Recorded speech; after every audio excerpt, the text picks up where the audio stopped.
Hi from season 4 episode 10. ఇదే final episode. Starting లోనే మనకి టన్నల్ లోపల జేడ్ ఇంకా డెబెతా కనిపిస్తారు. జేడ్ డెబెతాతో ఆ మాన్స్టర్స్ వైపు అస్సలు చూడకు, మన పని ముందు పూర్తి చేయాలి అంటాడు.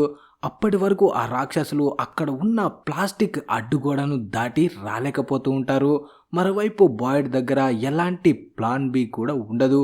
జేడ్ డెబెతా కింద ఉన్న ఒక గుంతలోకి దిగి అక్కడ చనిపోయిన పిల్లల ఎముకలన్నిటినీ ఒక బ్యాగులో నింపడం మొదలు పెడతారు. అప్పుడే డెబెతా మనం మొదట పైన ఉన్న వాళ్ళకి సిగ్నల్ పంపాలి అంటుంది. కానీ జేడ్ మాత్రం దానికి ఒప్పుకోడు. మనం ఇప్పుడు సిగ్నల్ పంపితే వాళ్ళు పైన ఉన్న చెట్టుని పీకేస్తారు. అప్పుడు ఈ ప్లేస్ సేఫ్ గా ఉండదు. పై భాగం ఓపెన్ అయిపోతే మాన్స్టర్స్ అన్ని ఇక్కడికి వచ్చేస్తాయి. ఈ పిల్లల ఎముకల్ని చూసి ఆ మాన్స్టర్స్ అస్సలు ఆగవు అంటాడు. అంతేకాదు తను ఇందాక చెప్పిన మాటలన్నీ అబద్ధాలని, డెబెతా ఒక్కతే ఇక్కడ ఎముకలు ఏరడానికి భయపడుతుందని అలా అబద్ధం చెప్పానని ఒప్పుకుంటాడు. ఈ పిల్లలందరి ఆత్మలు వాళ్ళ సొంత ఇంటికి వెళ్ళడానికి ఆరాటపడుతున్నాయి అంటాడు. ఆ మాటలు వినగానే డెబెతా కూడా షాక్ అవుతుంది. అలా ఇద్దరు కలిసి ఎముకలన్నిటిని బ్యాగులో నింపేశాక జేడు చాలా ఎమోషనల్ అవుతూ డెబెతాతో అంటాడు, నేను శతాబ్దాలుగా ఇక్కడే పుడుతూ వస్తున్నాను. ప్రతిసారి నువ్వు నా తోడుగా ఉన్నావు. నీ తోడు దొరకడం నా అదృష్టం అని చెప్తాడు. ఆ తర్వాత జేడు రేడియో ద్వారా పైన ఉన్న బాయిడ్ కి సిగ్నల్ పంపుతాడు.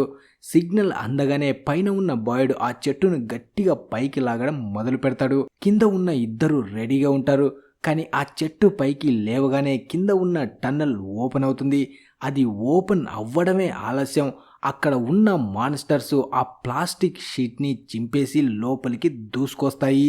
ఆ రాక్షసులు జేడు డెబెతాను చూసి క్రూరంగా నవ్వుతూ, ఎన్నో ఏళ్ల తర్వాత మనమంతా మళ్ళీ కలుస్తున్నాం, చాలా ఆనందంగా ఉంది అంటూ వాళ్ళ వైపు ముందుకొస్తాయి. కానీ సరిగ్గా అదే సమయంలో పైన ఉన్న చెట్టు పూర్తిగా పోవడంతో పైనుండి వచ్చే వెలుతురు ఆ టన్నల్ లోపల పడుతుంది. ఆ వెలుతురు తీవ్రతకి మాన్స్టర్స్ ముందుకు రాలేకపోతాయి. వెంటనే ఆ ట్రిక్ ని కనిపెట్టిన జేడ్ డెబెతా ఎంతగానో సంతోషిస్తారు. పైనుండి బాయిడ్ వీళ్ళిద్దరిని చూసి ఒక తాడ్ని కిందకు విసురుతాడు. జేడు ఆ తాడ్ని పట్టుకొని మనం ఇక నుంచి బయటపడొచ్చని చెప్తూ ఫస్ట్ డెబెతాని పైకి పంపుతాడు. అలా డెబెతా పైకి వెళ్తున్న సమయంలోనే సోఫియా చేసిన ఆ తాంత్రిక మాయ వల్ల ఆ తాడు మధ్యలోనే తెగిపోతుంది. దాంతో డెబెతా మళ్ళీ కింద పడిపోతుంది. అంతేకాదు సడన్ గా ఒక్కసారిగా పట్ట పగలే రాత్రి అయిపోతుంది. కింద ఉన్న మాన్స్టర్స్ అన్ని తమ అసలు భయంకరమైన రూపంలోకి మారిపోతాయి. అది చూసి జేడ్ డెబెతా చాలా భయపడతారు. అలా రాక్షసులు వాళ్ళని చంపడానికి వస్తున్నప్పుడే అక్కడ ఒక్కసారిగా భారీ భూకంపం వస్తుంది. పైనుండి పెద్ద పెద్ద రాళ్లు విరిగి పడడంతో మాన్స్టర్స్ కూడా ప్రాణాలు కాపాడుకోవడానికి పక్కకు వెళ్లి దాక్కుంటాయి. తర్వాత ఇక్కడ పోలీస్ స్టేషన్ లో ఉన్న విక్టర్ కూడా ఆ భూకంపాన్ని ఫీల్ అయ్యి గట్టిగా అరుస్తుంటాడు. అప్పుడే కేని లోపలికి వచ్చి అక్కడి నుంచి తనని కాపాడి బయటికి తెస్తాడు. ఇద్దరు డోర్ దగ్గరికి రాగానే విక్టర్ ఏడుస్తూ, వాళ్ళు ఖచ్చితంగా ఆ బాటిల్ ట్రీని పీకేసి ఉంటారు, నా మాట ఎవ్వరు వినలేదు కదా, ఇక నుంచి మీరు అనుభవిస్తారు అంటాడు. ఇక్కడ గుహ లోపల రాళ్లు వేగంగా పడుతూ ఉంటాయి. కానీ సడన్ గా భూకంపం ఆగిపోతుంది. రాక్షసులు మళ్ళీ ముందుకు రావడం చూసి అప్పుడే డెబెతాకి అక్కడ ఉన్న చిన్న దారి కనిపిస్తుంది. జేడ్ ని తీసుకుని తను ఆ టన్నల్లో వేగంగా ముందుకు పరిగెడుతుంది. మాన్స్టర్స్ కూడా వాళ్ళ వెనకే వస్తుంటాయి. పైన ఉన్న బాయిడ్ వాళ్ళని గట్టి గట్టిగా పిలుస్తున్నా లోపల నుండి ఎలాంటి రెస్పాన్స్ రాదు. అప్పటికే పూర్తిగా రాత్రి అవడంతో అక్కడ ఉన్న మాన్స్టర్స్ అన్ని మిగతా మాన్స్టర్స్ తో కలిసి టౌన్ మీద దాడి చేయడానికి బయలుదేరుతాయి. అది చూసి బాయిడ్ ఇక లాభం లేదు, ఇక్కడ నుంచి మనం తొందరగా వెళ్ళిపోవాలి, అందరూ కారులో కూర్చోండి అని అరుస్తాడు. అక్కడే క్యాట్ అనే అమ్మాయి చాలా భయపడుతూ వణికిపోతూ ఉంటే బాయిడ్ ఆమె చెయ్యి పట్టుకొని కారులోకి ఎక్కిస్తాడు. ఇక్కడ టన్నల్ లోపల జేడ్ డెబెతాలు లాస్ట్ కి డెడ్ ఎండ్ కి వచ్చేస్తారు. ముందుకు వెళ్ళడానికి దారి ఉండదు. రాక్షసులు వాళ్ళ దగ్గరికి వస్తున్న టైంలోనే మళ్ళీ భూకంపం వచ్చినట్టు అవుతుంది. ఆ రాక్షసుల మీద పెద్ద పెద్ద రాళ్లు పడతాయి. దాంతో ఆ దారి పూర్తిగా మూసుకుపోతుంది. తర్వాత ఇక్కడ బాయిడ్ వాళ్ళు కారులో వెళ్తూ చాలా భయంగా ఉంటారు. క్యాట్ భయంతో అరుస్తుంటే డేని ఆమెని నోరు మూసుకోమని చెప్తుంది. బాయిడ్ కూడా ఆమెని కూల్ చేయడానికి చూస్తాడు. కానీ క్యాట్ ఏడుస్తూ, బాయిడ్ నువ్వంతా సర్వనాశనం చేశావు, ఆ ఎముకల్ని తీస్తే మనం ఇంటికి వెళ్ళిపోతామని చెప్పావు, కానీ ఇప్పుడు ఆ మాన్స్టర్స్ మనల్ని దారుణంగా చంపాలనుకుంటున్నాయి, నేను ఇక్కడ బతకలేను అని గట్టిగా అరుస్తుంది. అంతలోనే రాక్షసులు ఆ కారు మీద దాడి చేస్తారు. డేనీ ఆ కారును చాలా వేగంగా ముందుకు తీసుకువెళ్తుంది. బాయిడ్ క్యాట్ తో మాట్లాడడానికి వెళ్ళినప్పుడు క్యాట్ సడన్ గా బాయిడ్ దగ్గర ఉన్న గన్ లాక్కొని తనని తాను కాల్చుకొని చనిపోవడానికి ట్రై చేస్తుంది. బాయిడ్ వెంటనే ఆమెను ఆపి చాలా దారుణంగా తిడతాడు. క్యాట్ వెక్కి వెక్కి ఏడుస్తుంటే కార్ని ఎంత వీలైతే అంత త్వరగా వెనక్కి పొమ్మని డేనీకి చెప్తాడు బాయిడ్. అదే సమయంలో రాత్రివేళ క్లినిక్ లోపల మేరీ ఫాతిమా ఇద్దరు చాలా భయంగా ఉంటారు. ఫాతిమా బయటికి వెళ్లి అందరిని కాపాడాలనుకుంటుంది. కానీ మేరీ తనను ఆపుతూ బయట మొత్తం చీకటిగా ఉంది, ఆ చీకట్లో ఎంత ప్రమాదమో నీకు తెలుసు, మనం ఇక్కడే ఉండాలి అంటుంది. కానీ ఫాతిమా మాత్రం కోపంగా నువ్వు ఇంత ప్రశాంతంగా ఎలా ఉన్నావని అడుగుతుంది. దానికి మేరీ నేను ప్రశాంతంగా లేననే అందరూ వాళ్ళ వాళ్ళ పనులు చేస్తున్నారని చెప్తుంది. అలా మళ్ళీ ఫాతిమా ముందుకు వెళ్ళబోతుంటే మేరీ మళ్ళీ అడ్డుకుంటుంది. దాంతో ఫాతిమా మీరందరూ నన్ను ఇక్కడ బంధిస్తున్నారు, ఆ మంత్రించిన రాయి ఉంది కాబట్టి మనం సేఫ్ గా ఉన్నామని చెప్తున్నావు కదా అని అంటూ ఆ డోర్ వైపు చూస్తుంది. కానీ అక్కడ ఆ మంత్రించిన రాయి ఉండదు. ఆ భూకంపం వచ్చినప్పుడు ఆ రాయి కింద పడిపోయి ఉంటుంది. అది చూసి ఇద్దరు గుండెలు ఆగినంత పనవుతాయి. మేరీ వెంటనే ఆ రాయిని తీసి డోరుకు తగిలించడానికి పరిగెడుతుంది. కానీ తను తగిలించే లోపే ఆ భయంకరమైన స్మైలీ మాన్స్టర్ లోపలికి వచ్చేస్తాడు. దాంతో ఇద్దరు భయంతో లోపలి రూమ్ లోకి వెళ్తారు. కానీ స్మైలీ మాన్స్టర్ అక్కడికి వచ్చేసి ఫాతిమాని చూస్తూ వింతగా ఎలా ఉన్నావు మమ్మీ అని అడుగుతాడు. దాంతో ఫాతిమా కూడా షాక్ అవుతుంది. మేరీ అతన్ని దూరంగా ఉండమని గట్టిగా అరుస్తుంది. కానీ స్మైలీ మాన్స్టర్ తన భయంకరమైన రూపంలోకి మారి మేరీపై దాడి చేసి ఆమెను అక్కడికక్కడే ఘోరంగా గాయపరుస్తాడు. మేరీ ప్రాణాలు పోతున్నప్పుడు గట్టిగా అరుస్తుంది. తనతో పాటు ఫాతిమా కూడా భయంతో కేకలు వేస్తుంది. అలా చనిపోతున్న మేరీని చూసి స్మైలీ ముఖంలో ఒక వింతైన ఆశ్చర్యం కనిపిస్తుంది. ఆ తర్వాత వాడు అక్కడి నుంచి వింతగా నవ్వుకుంటూ వెళ్ళిపోతాడు. ఫాతిమా ఏడుస్తూ మేరీని చూస్తుంది. అప్పుడే మేరీ ప్రాణాపాయ స్థితిలో ఉండి నాకు దూరంగా ఉండు, తను క్రిస్టీతో మాట్లాడాలని చెప్తుంది. ఇప్పుడు ఫాతిమా చాలా బాధగా ఉంటుంది. సరిగ్గా అదే టైంలో బయట క్రిస్టీ ఏలిస్ కార్లో క్లినిక్ దగ్గరికి వస్తారు. క్లినిక్ నుండి బయటికి వస్తున్న స్మైలీ మాన్స్టర్ వాళ్ళకి కనిపిస్తుంది. వాడి క్రిస్టీని చూసి నవ్వుతుంటాడు. క్రిస్టీకి ఏదో తేడా జరిగిందని అర్థమవుతుంది. కార్ దిగి క్లినిక్ లోపలికి పరిగెడుతుంది. లోపలికి వెళ్ళగానే రక్తపు మడుగులో కొట్టుమిట్టాడుతున్న మేరీ కనిపిస్తుంది. పక్కనే ఏడుస్తున్న ఫాతిమా కూడా ఉంటుంది. మేరీ ప్రాణాలు కోల్పోతూ తల్లడిల్లిపోతూ ఉంటే క్రిస్టీ ఆమెను పట్టుకొని ఏడుస్తుంది. అలా మేరీ చివరి శ్వాస విడుస్తూ క్రిస్టీ నిన్ను వదిలి వెళ్ళాలని లేదు, నేను నిన్ను మాత్రమే ప్రేమించానని చెప్పి నేను కన్ను మూసే ముందు నన్ను ఒకసారి కిస్ చేస్తావని అడుగుతుంది. క్రిస్టీ కన్నీళ్లతో తనని కిస్ చేస్తుంది. మేరీ అక్కడే క్రిస్టీ చేతుల్లోనే ప్రాణాలు వదిలేస్తుంది. ఈ సంఘటన చూసి అక్కడ ఉన్న వాళ్ళంతా చాలా బాధపడతారు. తర్వాత డైనర్ లోపల సోఫియా కనిపిస్తుంది. తను ఎల్జిన్ని కట్టేసి ఉంచుతుంది. సోఫియా ఎల్జిన్తో నేను నీకు ఒక అవకాశం ఇస్తున్నాను, నువ్వు మళ్ళీ నీ సొంత ఇంటికి వెళ్ళిపోవచ్చు, ఈ ప్లేస్ని మొత్తం పూర్తిగా వదిలేయొచ్చు, నేను కార్లతో కూడా ఇదే చెప్తున్నాను, ఇక్కడ నుంచి బయటికి వెళ్ళిన తర్వాత ఇక్కడ జరిగింది మొత్తం నీకు ఒక కలలాగే గుర్తుంటుంది అంటుంది. ఎల్జిన్ భయంతో వణికిపోతూ క్లారా వైపు చూస్తాడు. అప్పుడు సోఫియా తన వైపు కాదు నా వైపు చూడు, నీకు తెలియదు కానీ ఇదే అసలైన అంతానికి ఆరంభం అంటుంది. అలా అంతమవుతున్నప్పుడు ఎప్పుడు ఒక భారీ పేలుడు జరుగుతుంది, నేను నిన్ను దాని నుండి కాపాడగలను అంటుంది. ఎల్జిన్ మాత్రం భయంతో అక్కడి నుంచి తప్పించుకోవడానికి ప్రయత్నిస్తాడు. కానీ క్లారా అతన్ని ఆపేస్తుంది. అప్పుడు సోఫియా క్రూరంగా నవ్వుతూ నా నుండి తప్పించుకోవాలని చూస్తున్నావని ఎల్జిన్ గొంతు కోసి తాంత్రిక మంత్రాలు చదవడం స్టార్ట్ చేస్తుంది. దాంతో ఎల్జిన్ అక్కడికక్కడే విలవిలలాడుతూ చనిపోతాడు. వాడు చనిపోగానే చిమ్మ చీకటి కాస్త మాయమైపోతుంది. మళ్ళీ సూర్యుడు వస్తాడు. ఎల్జిన్ బలవడంతో సోఫియా బయటికి వచ్చి క్లారాతో అంటుంది, ఈ శవాన్ని ఎక్కడైనా తగలేసి క్లియర్ చెయ్యి అని.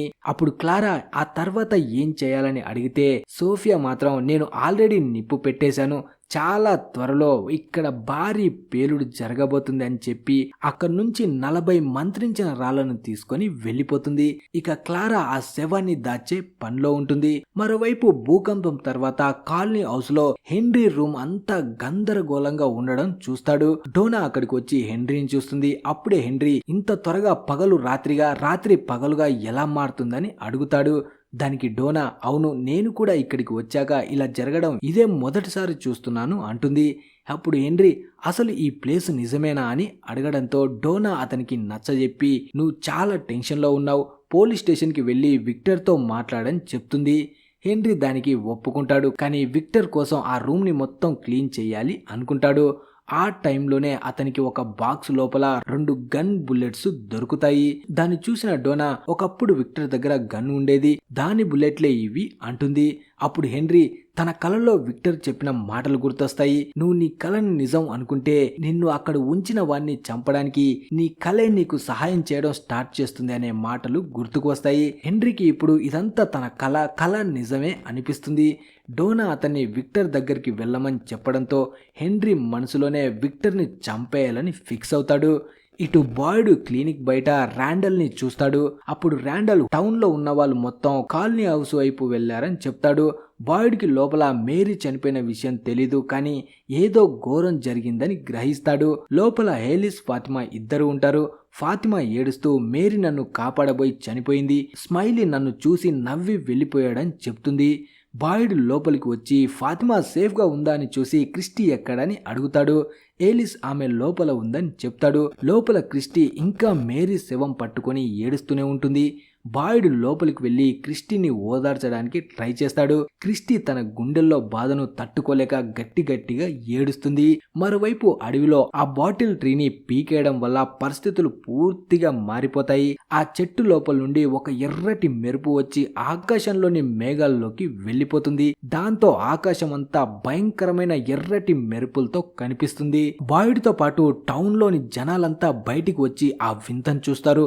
ఆకాశం ఎంత గట్టిగా గర్జిస్తుందంటే అది ఇప్పుడే ఈ మొత్తం సిటీని మింగేసేలా ఉంటుంది. కాలనీ హౌస్ లో ఉన్న జనం కూడా అది చూసి భయపడిపోతారు. అదే సమయంలో అడవిలోకి వెళ్లిన కారు వెనక్కి వస్తుంది, కానీ అందులో డెబెతా ఉండదు. అది చూసి డోనా ఏమైందని అడగ్గా దానికి డేనీ మేము వాళ్ళని టన్నెల్ నుండి బయటికి తీయలేకపోయామని చెప్తుంది. అది విని జూలీ, ఈతన్ ఇద్దరు చాలా బాధతో లోపలికి వెళ్ళిపోతారు. ఇంతలో సోఫియా అందరికీ సహాయం చేసే నెపంతో చర్చిలోకి వచ్చి అక్కడ ఉన్న మంత్రించిన రాయిని తీసుకొని వెళ్ళిపోతుంది. అలాగే ఇక్కడ హెన్రీ స్టేషన్ కి వస్తాడు, కానీ అక్కడ బాయ్డ్, కేనీ, విక్టర్ ఎవ్వరు ఉండరు. అక్కడ ఉన్న డ్రాయర్ లో వెతగ్గా అతనికి విక్టర్ గన్ దొరుకుతుంది. హెన్రీ ఆ గన్ని తీసుకొని తనకి దొరికిన 2 బుల్లెట్లను లోడ్ చేసుకొని అక్కడి నుంచి వెళ్ళిపోతాడు. తర్వాత ఇక్కడ బాధలో ఉన్న ఈతన్, జూలీ దగ్గరికి డోనా వస్తుంది. ఈతన్ ఏడుస్తూ మమ్మీ ఇంకా తిరిగి రాదు అని అంటుండగానే చుట్టుపక్కల ఉన్న కిటికీలు ఊగడం, అక్కడ ఉన్న బాటిల్స్ గాల్లో ఎగరడం స్టార్ట్ అవుతాయి. ముగ్గురు భయపడి డోనా వాళ్ళని బయటకు తీసుకొని వస్తుంది.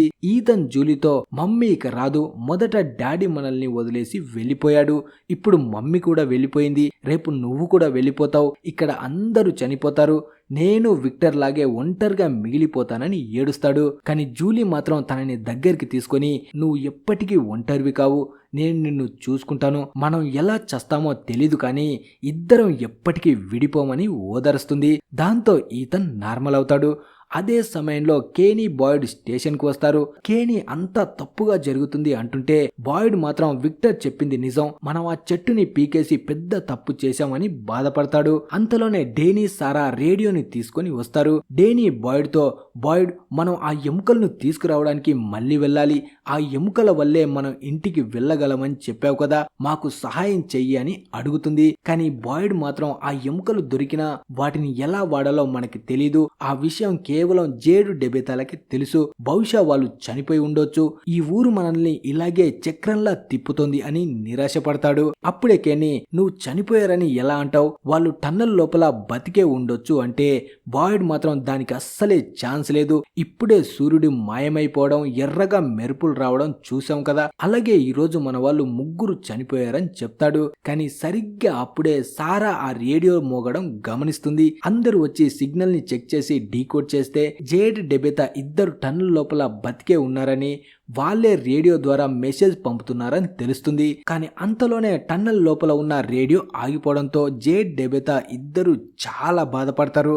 అప్పుడే జేడ్ అంటాడు, మన మెసేజ్ వాళ్ళకి అందిన ఈ దట్టమైన టన్నల్లో మనల్ని వెతకడం చాలా కష్టం, నేను ఇక్కడికి వచ్చి తప్పు చేశాను అంటాడు. దానికి డెబెతా నువ్వు ఏ తప్పు చేయలేదు, మనం ఇక్కడే చనిపోమని ధైర్యం చెబుతూ అక్కడ అడ్డుగా ఉన్న ఎముకలను తొలగించడానికి ట్రై చేస్తుంది. కానీ అవి రాకపోవడంతో తవ్వి తీయాలని డిసైడ్ అవుతుంది. అలా ఇద్దరు కలిసి తవ్వుతుంటే డెబెతా జేడ్ కి థ్యాంక్స్ చెప్తుంది. దానికి జేడ్ నవ్వుతూ పిల్లలకి మొదటి ప్రాధాన్యత ఇవ్వాలని అంటారు కదా, నేను అదే చేశాను అంటాడు. మరోవైపు క్లినిక్ లో మేరీ శవాన్ని ఒక బాక్స్ లో పెట్టి తీసుకెళ్తుంటారు. బాయిడ్ క్రిస్టీకి బాయ్ చెప్పి ఫాతిమా ఐలిస్ తో కలిసి లోపలికి వస్తాడు.